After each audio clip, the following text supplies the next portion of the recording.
Dear students, now we are going to study the concepts of geometry. So as we have done for all the other topics, so we have broken or compartmentalized this topic also into different elements of geometry. So, what are the different elements of geometry that one needs to study as a student of geometry? What are those different elements, that forms the part of your syllabus? So, namely straight lines, triangles, polygons, square, rectangle, other sorts of quadrilaterals. And then we have solid geometry and mensuration. So what we have done for this lecture is that we have compartmentalized the entire syllabus of geometry. We study one element at a time. That means we study straight line at a time, then we switch on to studying the properties of triangle so as to keep things clear and to build upon smaller concepts, from smaller to the higher level concepts. So start from the basic. We start from the scratch. So let's move on to the first and foremost element of geometry that you must be quite familiar about, straight lines. So you very well know what is a straight line. I am not going to get into the basics. So now let us see what are the properties about a straight line that as a student of geometry, as a student who is preparing to appear for competitive exams, you should be aware of. So let's see. So a straight line. So let's understand the interaction of a straight line with a plane. So here what you see before your screen is a two-dimensional plane. Now what am I going to do is that I am going to draw a straight line. So if I ask you that this plane that you see before yourself, so consider this to be a plane, this empty screen to be a plane, a two-dimensional plane. So how many parts is this plane divided into? Is this plane divided at all? So not yet. This is a single intact plane. Now suppose I draw a line. So what will be the significance of drawing a line? What will be the impact of drawing a line on this empty space? Suppose I draw an infinite line. Unless otherwise mentioned, a line has to be considered to be infinite, coming from infinity going to infinity. We don't know where it started, we don't know where it ended, unless otherwise mentioned. If the end points are known, then it is a line segment. It is no more a line. So see, now I have drawn a line. So as soon as I draw a line, this space gets divided into two parts. So you can see that the space has got divided into two parts. Now if I draw one more line, so if I draw another line, so you can see that space now gets divided into four parts. If you draw another line, so you can see new partitions of spaces coming up. So this is one of the foremost pattern of questions that the question setters or the question framers ask, that you need to understand that if certain number of lines, suppose they will say that by drawing 6 lines or by drawing 10 lines, the entire empty space can be divided into maximum how many parts. So that is the first and foremost type of question. So now you understood what is meant by dividing plane into parts. All these are partitions. So this part got separated from this part. So you saw when there was nothing and we drew just one line. See, I'll reiterate. I'll show it again for you. So we started with a empty plane. So empty plane means a single division, not the entire plane is intact. Then we drew one line. So if you draw one line, by drawing one line, you can separate the entire plane into two parts. So one line means two partitions. So if you draw two lines, so you can see four partitions. So if you draw two lines, the entire plane gets divided into 4 partitions.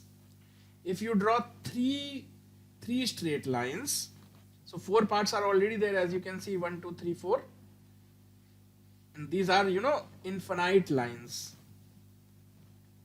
So if you draw the third one now, so 1 2 3 4 5 6 7, so 3 lines, 7 partitions. So what is going on? See, if you will notice something, earlier there was already one partition, then you brought a line. So if you bring nth line brings along with it n new partitions. One partition is already there by default. So as you add line after line, so if you add first line, so the effect of adding first line is creating one more partition. The effect of adding second line is creating two more partitions. So there is a formula for it. So if there are the number of region in which n non-parallel lines can divide a plane is given by this formula, n into n plus 1 divided by 2 plus 1. So for example, if I ask that I draw 3 lines, so using these 3 lines, and these lines have to be non-parallel. Please be mindful of this fact. Please be careful that the lines that we are referring to are non-parallel. We will also understand that what happens when the lines are parallel, but for the sake of simplicity we have chosen all the lines are non-parallel. That means no two line is parallel to each other. So for 3 lines, if you use this formula, so 3 into 4 upon 2 plus 1, so comes out to be 7. And we have seen manually as well that by drawing 3 lines we managed to divide the entire space into 7 portion. So this is the formula. So when should you use the formula? When the question or the language of the question will be such that so and so number of lines, non-parallel lines, are drawn in a plane, then the entire plane gets broken into maximum how many parts? Then we should be using this formula. So this is for non-parallel lines. Now suppose all the lines are parallel. Suppose I have 3 lines and all the lines are parallel. Then how many parts? 1 part, 2 part, 3 part and 4 part. So the entire space will get broken into n plus 1 parts. So if the lines are non-parallel, then I use this formula. But if the lines are parallel, then I simply add 1 to it. If there were 5 lines, 1, 2, 3, 4, 5, then how many parts? 5 plus 1 part. So this is the concept. So now let's move on to the questions that have been asked on this concept. So in previous year papers, quite a couple of questions have been asked on this concept. So let's move to that. Now you already have the formula with you. So now let's move. First question, what is the maximum number of regions that 10 straight lines can divide a plane into? So here number of straight lines are 10. Since they are talking about maximum number of regions, then you have to assume all the 10 lines are non-parallel. That only then it will give maximum divisions of plane. So what is the formula?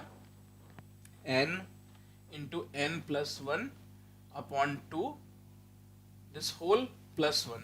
So what should I replace n with? I should replace n with 10, because number of lines is already known to me. It is 10. So this is 10 into 11 upon 2 plus 1. So what does this comes out to be? This is 56. So this is the correct answer. Now let's move further. What is the minimum and maximum number of regions that 8 straight lines can divide a plane into? Now here they are asking minimum as well as maximum. So you know how to solve for maximum. For maximum we will assume all of them to be non-parallel. So first I will find out the answer for maximum. So for maximum we already have the formula, n into n plus 1 upon 2 plus 1. So let's use this formula. So here in our case n is given to be equal to 8. So 8 into 9 divided by 2 whole added to 1. So what does this comes out to be? This comes out to be 37. So maximum, yes, I agree, maximum 37. What about minimum? So the partitions would be minimum when all the lines are parallel to each other. So if all the lines are parallel to each other and there are n lines, then we have n plus 1 partitions. So if there are 8 straight lines, then I will have 8 plus 1. That means minimum. This is minimum. This is maximum. So two extreme cases. All the lines are parallel or all the lines are non-parallel. So two extreme cases we have a formula for. Okay. So now let's move forward. Let's move to the next pattern of questions. So dear students, the next concept that one must be knowing is that suppose there are a few straight lines drawn in a space. If they are parallel, they are never going to intersect, but if they are not parallel to each other, they are going to intersect for sure. So the next fact that you must be aware of is, if it is told to you that there are like 7 to 8 lines drawn in a space, then there are chances that these lines will intersect with each other. So there is a way out to count that if n non-parallel, so please mind the use of the word non-parallel. So if n non-parallel, for example 3 non-parallel, so these two lines are obviously not parallel to each other. So if 3 straight lines are drawn, then as you can see that intersections between lines are taking place. So lines are crossing each other, intersecting. So there is a mathematical formula that helps us to count the total number of intersection points formed by n non-parallel lines. If the lines are parallel, they are not going to intersect. But if they are not parallel, they are going to intersect for sure.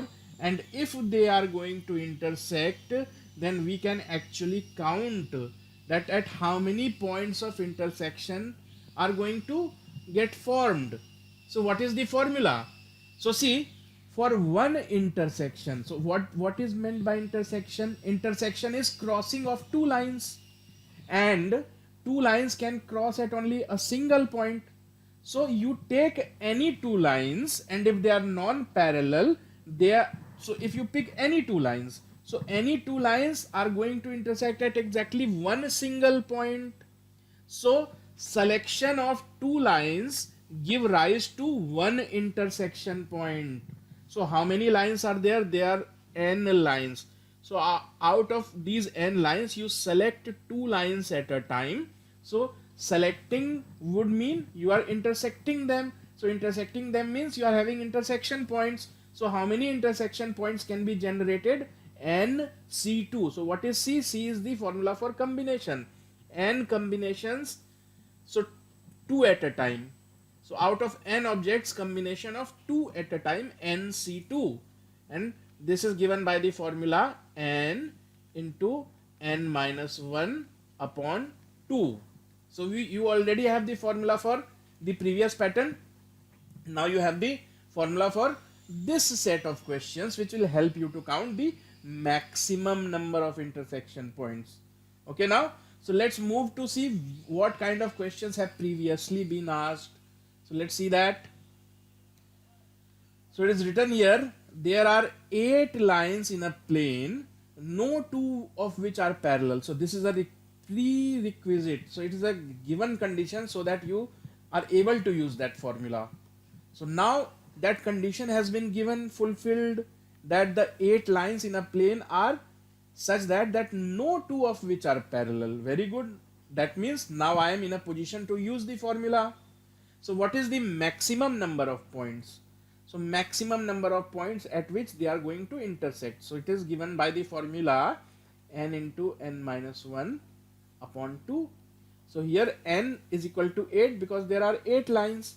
So 8 into 7 upon 2.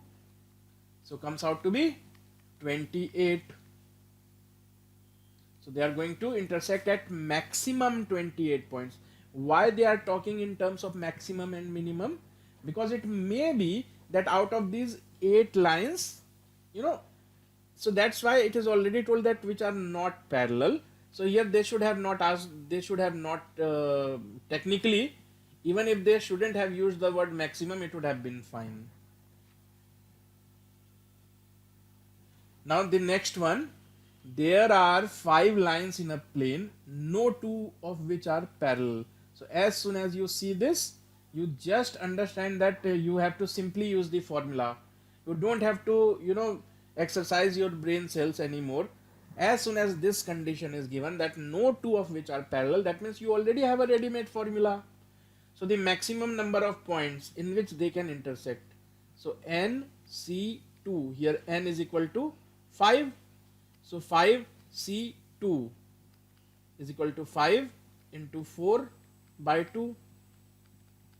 So comes out to be equal to 10. So NC2 is actually this same thing.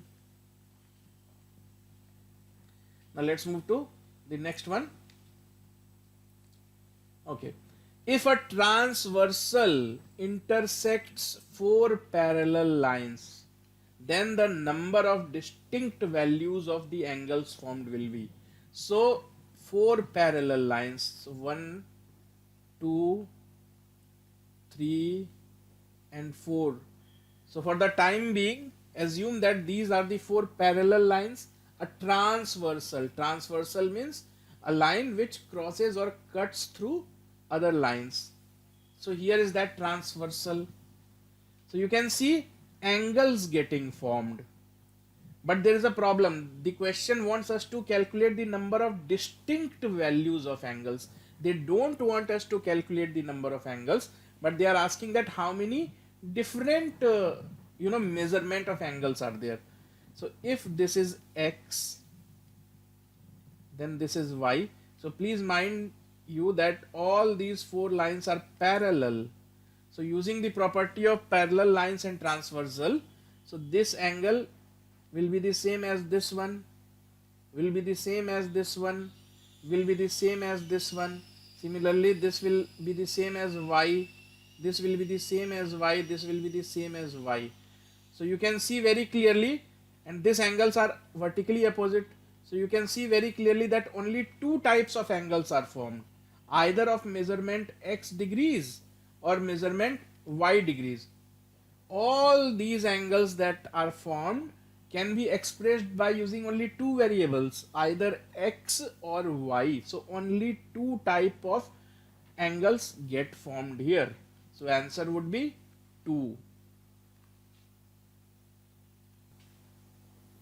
So dear students, now let us have a look at the properties of angles. The basic properties you already know, but we will familiarize ourselves with the type of questions that are being framed on those properties. So I'll just help you refresh those properties, which I am pretty sure you have already studied, you are pretty much aware, but just let's spare a couple of minutes. So what all properties will you actually need? The first and foremost property used to frame the questions is that a straight line, so let's suppose this is a straight line and here comes a transversal. So you see these 2 angles, so the sum of these 2 angles will be equal to what? It will be equal to 180 degree. So the basic most property. The other properties that are used to frame questions are the properties of different type of angles. So suppose this angle and this angle, these 2 angles are vertically opposite. So if this angle is x degrees, this is also x degrees, vertically opposite angles. So similarly, in case of interaction of parallel lines, suppose you have 2 parallel lines and you have a transversal. So this angle is equal to this angle. They are known as corresponding angles. So if this angle is equal to P, this angle will also be equal to P. Similarly, if you look from this side, if this angle is of Q degrees, this angle will also be equal to Q degrees. So these and some other properties are, frequently used to frame questions. So now let's move to see what kind of questions have been asked during previous year exams. So let's see. In the given figure, if y by x is equal to 6 and z by x is equal to 5, then what is the value of x? So you can see what property are you expected to use here. You are expected to use the property that the sum of these three angles will equal to be how much? These three angles when added form a straight line. So the sum of these three angles have to be equal to 180 degrees. So this is the property that you are gonna use. So from here you can see that y is equal to 6x. So x plus, instead of y you can straight away write 6x. Similarly, instead of z you can write 5x. So this must be equal to 180. So from here you can see that 12x is equal to 180 degrees, which mean that x is equal to 180 degrees upon 12, 15 degrees. So this is the correct answer. So now let's move to next one. If two lines AB and CD intersect at O such that, so two lines are intersecting at O. So let me draw two lines first. So two straight lines A, B and C and D. So now you can see that they are crossing each other. They have intersected at point O. So let me name this point as O. Now what is given? It is given that angle AOC, that means angle AOC, this angle is 5 times angle AOD. So which angle is angle AOD? So this angle is AOD. So if this is x, this is 5x. So pretty simple. So this entire angle is a straight angle or 180 degree. That would mean 5x plus x must be equal to 180 degrees. So from here you can conclude that x is equal to 30 degrees. So this is 30 degree and this being 5x is equal to 150 degrees. So the two angles that you are looking for are 30 and 150. So if this is 30 vertically opposite, this is also 30. Similarly, if this is 150, the vertically opposite, this angle should also be equal to 150 degrees. So the four angles that have just been formed must be of the values 30, its vertically opposite 30, then 150 and vertically opposite 150. So this must be the correct answer. Now let's move to the next one.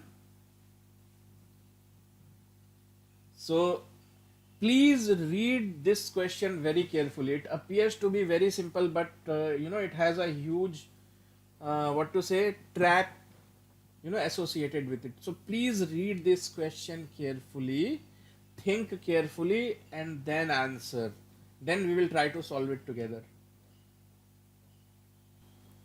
So now let's read one statement at a time and let's try to analyze whether or not the given statement is true. So what is the first statement? It says if A and C are parallel and B and C are parallel, then A and B are also parallel. So A and C are parallel. So let us analyze this statement. What is this statement trying to convey? It is saying that A and C are parallel and B and C are parallel. So let me draw this. So let us draw A and C first. A and C are parallel. So if this is A, so this is line A, this is line C. So they both are parallel. It is known to us that B is also parallel to C. So B can either be here, somewhere here, or somewhere here on the other side of the C. But in both the cases, you can easily confirm that wherever the line B is positioned, it has to be parallel to line A as well, because these two were parallel, A is parallel to C and C is parallel to B. So it is very easy to see that A and B must also be parallel to each other. So yes, statement 1, I agree with statement 1. Statement 1 is in fact, geometrically speaking, it is true. Now moving to the second statement. What does the second statement says? So if A is perpendicular to C and B is perpendicular to C, then A and B are parallel. Let's verify. So let's draw a line C. Let's suppose this is a line C. What is being told? It is being told that a line A is perpendicular to this line. So let me draw this. Let's suppose this is A, perpendicular. Now another line B is said to be perpendicular to C. Now that second line B can be anywhere. It can either be here or it can either be drawn here. But you can see very well that since this is 90 degree, this is 90 degree, so these in either case A and B are parallel because they are forming the same corresponding angle. So this angle, corresponding angle will be the same. You know, if two corresponding angles are same, that can happen only when the lines are parallel. So yes, indeed, the second statement also is geometrically true. It is valid, it is correct. Now moving to the third statement. What does the third statement tells us? It tells us if the acute angle between A and C is equal to the acute angle between B and C, then A and B are parallel. So let's see. Now what does the third statement tells us? That three lines A, B and C. So let this be line C. So acute angle between line A and C is same as acute angle between line B and C. So let's suppose this is X and this is also X. So this is possible that these two acute angles are equal. But does that mean that A and B are parallel? Not necessarily, as you can see in this image itself, that in this case it is not at all necessary for A and B to be parallel. Yeah, there could have been another way as well, that this could have been a possibility, but this is also a possibility as well. So I can safely say it is not necessary that for the third statement to be true, A and B have to be necessarily parallel. Yes, I agree that in this case they are parallel, but in this case they are not parallel, yet the third statement is valid. I mean, the third condition is valid, yet they are not parallel. So third statement cannot be taken as fact. So third statement is not true always. It is not true. So not true always. So what does this mean? It means that out of these three given statements, only first and second are the correct ones. So these are the only correct statements. The third one is not true. Now coming to this one, in triangle ABC, angle B is given to be equal to, okay, so angle B is given to be equal to angle C. So let me name it. So if this is X degrees, so let this will also be equal to X degrees as per the given information. Also, ray AX bisects. So this AX is bisecting the exterior angle DAC. So if bisecting, what is meant by bisecting an angle? So if this is an angle and it is getting bisected, bisected means broken into two equal parts. So if DAX, so if this is 70, it means this must also be equal to 70 because it is bisected, equal parts. So now we have to calculate angle ACB, angle ACB. In a way, we have to calculate the value of X. How can we do that? Please see, this is 140 degrees because 70 plus 70, 140. So the remaining would be 40 degrees because this is a straight line and the angle formed at any straight line is what? 180 degrees. So out of 180, you can already measure 70 plus 70, 140. So this remaining must be 40 degrees. Now coming to How to find the value of x? So concentrate on the triangle ABC. So sum of all the three angles of a triangle is 180 degrees. So you can say that x plus 40 is equal to 180 degrees. So from here 2x is equal to 140 degrees, or else x is equal to 70 degrees. So 70 degrees is the correct answer. Now there is another implication that I would like to highlight. So if x is equal to 70 degrees, it means that this line, it means AX is parallel to BC. Though it is not asked, but I just wanted to highlight before you. Why? Because this angle is equal to this angle. So opposite alternate angles. So when two lines are parallel, so this angle is equal to, sorry, this angle is equal to this one, alternate. I'll draw it again. So if these two lines are parallel, so this angle is equal to this one. So they are known as alternate opposite angles. Now let's move to the next one. Okay, so this time it is already given that in the given figure AB is parallel to CD. It is already given that this line is parallel to this. Find the value of x. So we have to find the value of this. So let us draw another parallel line somewhere here.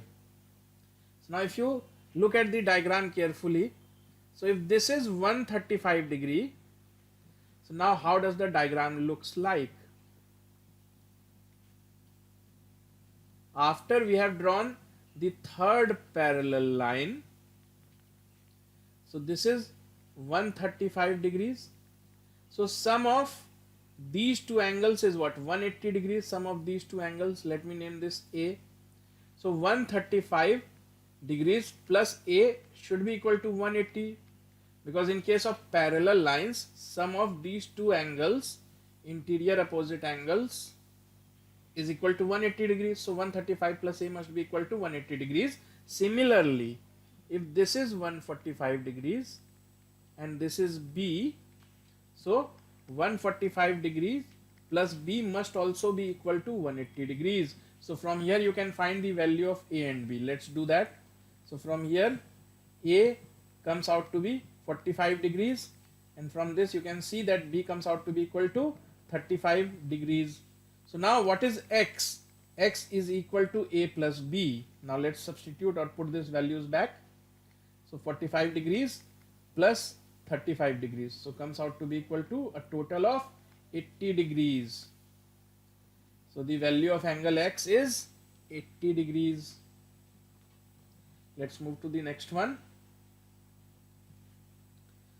So again very similar to the last one, but a slightly slight differences there. Let's observe. In the given figure, AB is parallel to CD and we have to find the value of x. So let's do that. So if this is 30, this much will be equal to 35 degrees. So if this is 35, this will also be 35, alternate opposite angles. So here this is 35 degrees. But if this is 140 degrees, the remaining sum of these two has to be, let me call this A. So A plus 140 has to be equal to 180. So A comes out to be 40. So this is 35 and this portion is 40 degrees.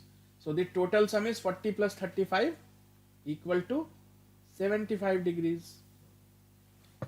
Okay. So now let's move to the next one. In the given figure, PQ. So PQ, that means this line is parallel to RS and angle AEF. This angle is 95 degree. Angle BHS is equal to 110 degrees and angle ABC is equal to x degree. We have to calculate the value of x. Let's see. So these two lines are parallel.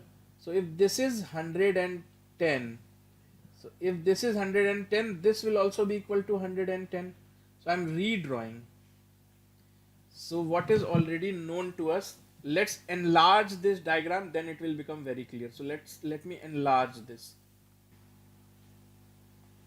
So I have enlarged the diagram for the sake of clarity. So these two angles are given, mentioned. We have to somehow find the measurement or the value for this angle. What else is known? It is known that these lines are parallel. So if this is 110 degrees, this must also be equal to 110 degrees, as these lines are parallel. So if this is 110 degree, this must be 70, because the sum of these two has to be 180 degrees. So if this is 110, this must be equal to 70 degrees. Now this is 70. What about the value of this angle? Sum of these two angles have also to be equal to 180 degrees. So if this is 95, this must be equal to 180 minus 95. So comes out to be 85 degrees. So we have to find the value of x. Now consider in this larger triangle, in this triangle, you can safely say that sum of all the three angles must be equal to 180 degrees. So from here you can conclude that x is equal to 25 degrees. So if you will add this up, this will come out to be 155, and when taken on the other side, so you will find out that x comes out to be equal to 25 degrees. So this is the correct answer. So by now you have studied two elements. One is straight line, I mean the geometry of the straight line, and other the basics of angle. Now let's move to the third element, and in fact the most crucial element. So now let's learn the basics of triangles. So now let's move to the first question. The angle of a triangle are in the ratio 2:4:3. The smallest angle of the triangle is. So you know that the sum of all the three angles of a triangle is what? 180 degrees. So let the angle be 2x, 4x and 3x, because the ratio is given to be 2:4:3. So you can assume the angles to be 2x, 4x and 3x. So the sum of these three angles must be equal to 180 degrees. So from here you can see that 9x is equal to 180 degrees, or it's very clear that x is equal to 20 degrees. So find the smallest angle. Smallest angle will be angle corresponding to 2. Out of 2, 4 and 3, 2 is the smallest. That means 2x. So smallest angle 2x is equal to 40 degrees. Now let's move to the next one. An exterior angle of a triangle is equal to 100 degrees. So let us jot down this information first. So there is a triangle. So here is the triangle. Here is the exterior angle.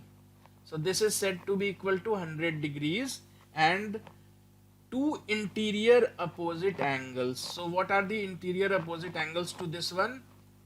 These two angles are interior opposite angles. They are said to be equal. And then we are asked to find the value of these angles. So you know that this angle, exterior angle, is equal to sum of interior opposite angles. Why? Because let this be z. So you can see that x plus z is also 180 degrees, and 100 plus z is also equal to 180 degrees. So if you see properly, so you can easily see that this portion is equal to this portion, or else you can conclude that exterior angle is equal to sum of interior opposite angles. So in our case 100 degrees is equal to x plus x. So very easily you can see that x is equal to 50 degrees. Now let's move to this one. If the largest angle in a triangle is 70 degrees, what is the least possible value of the smallest angle of a triangle? The largest angle is 70 degrees. So if this is 70 degrees, let the two other angles be A and B. So this is the largest angle. So if this is largest means both A and B both are less than 70 degrees or at most equal to. They cannot be more than 70 degrees. If they are more than 70 degrees, then 70 won't be the largest angle. So if the largest angle is 70 degrees, so it means A plus B is equal to 110, because sum of these three, 70 plus A plus B, sum of all these three angles must be equal to 180 degrees. It means A plus B must be equal to 110. So what is the least possible value? So to make one least, we have to make the other most. So B can at most be equal to, what can B be at most be equal to? Since it is said that the largest angle in a triangle is 70 degree, so this can be at most be equal to 70 degrees. Why? Because it cannot be more than 70 degree, but please mind you, it can be equal to 70 degrees. So if this is 70 degrees, it means this has to be equal to 40 degrees. So 40 will be the correct answer and not 41. Please understand why. Some of you might come up with the answer as 41, but please understand. Consider a triangle having these three angles, 70, 70 and 40. If someone asks you which is the largest angle, you would say 70 degrees. Though two angles are equal, but it's perfectly fine. So please mind you that when it is said that this is the largest angle, it means that other angles cannot be more than it. They can be equal to it, no issues. Now let's move to the next one. Okay, so what does this question tells us? In the figure given below, angle A is equal to 80 degrees. So this is 80 degrees.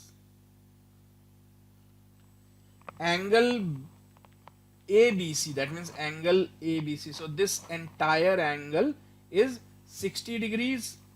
So you can immediately find out the value of this angle, the third angle of this triangle, because the sum of all these three angles has to be equal to 180. So the third angle, so 80 plus 60, 140 already. So this must be, this entire angle must be equal to 40 degrees. Now what is being given?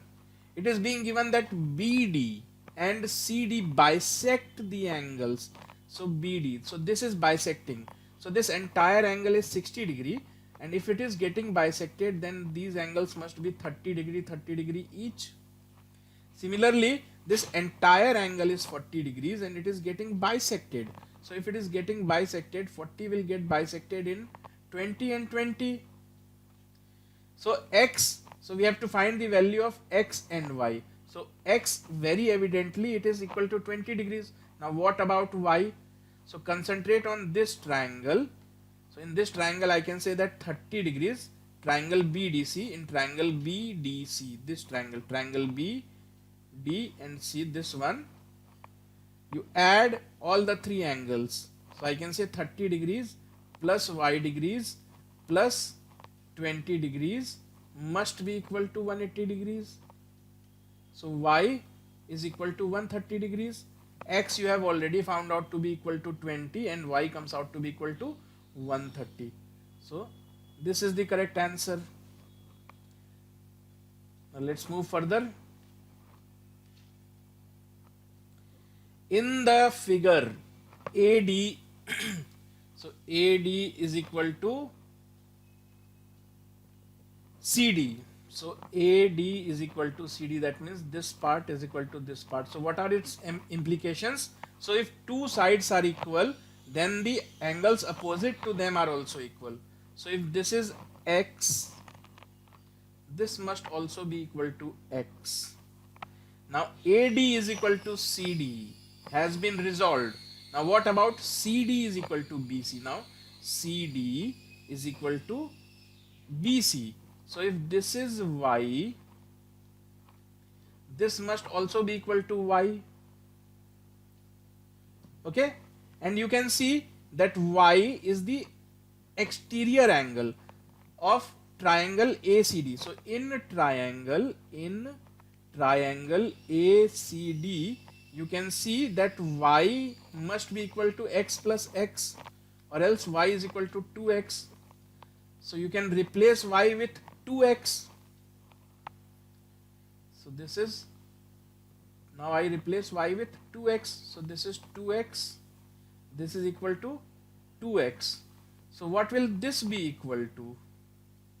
What will this be equal to? This will be equal to 180 minus 4x, because the sum of these three angles has to be equal to 180. So this part is 180 minus 4x. Now look here. Or sum of these three angles will also be equal to 180 degrees, because it is a straight line after all. So you can conclude that x plus 180 minus 4x plus 96 must be equal to 180. So this 180 and this 180 gets cancelled. 96 is equal to 3x, or else x comes out to be equal to 32 degrees. So x is equal to 32 degrees. We have to find angle CDB. So angle CDB is equal to what? 2x. X has come out to be 32 degrees. So 64 degrees will be the answer.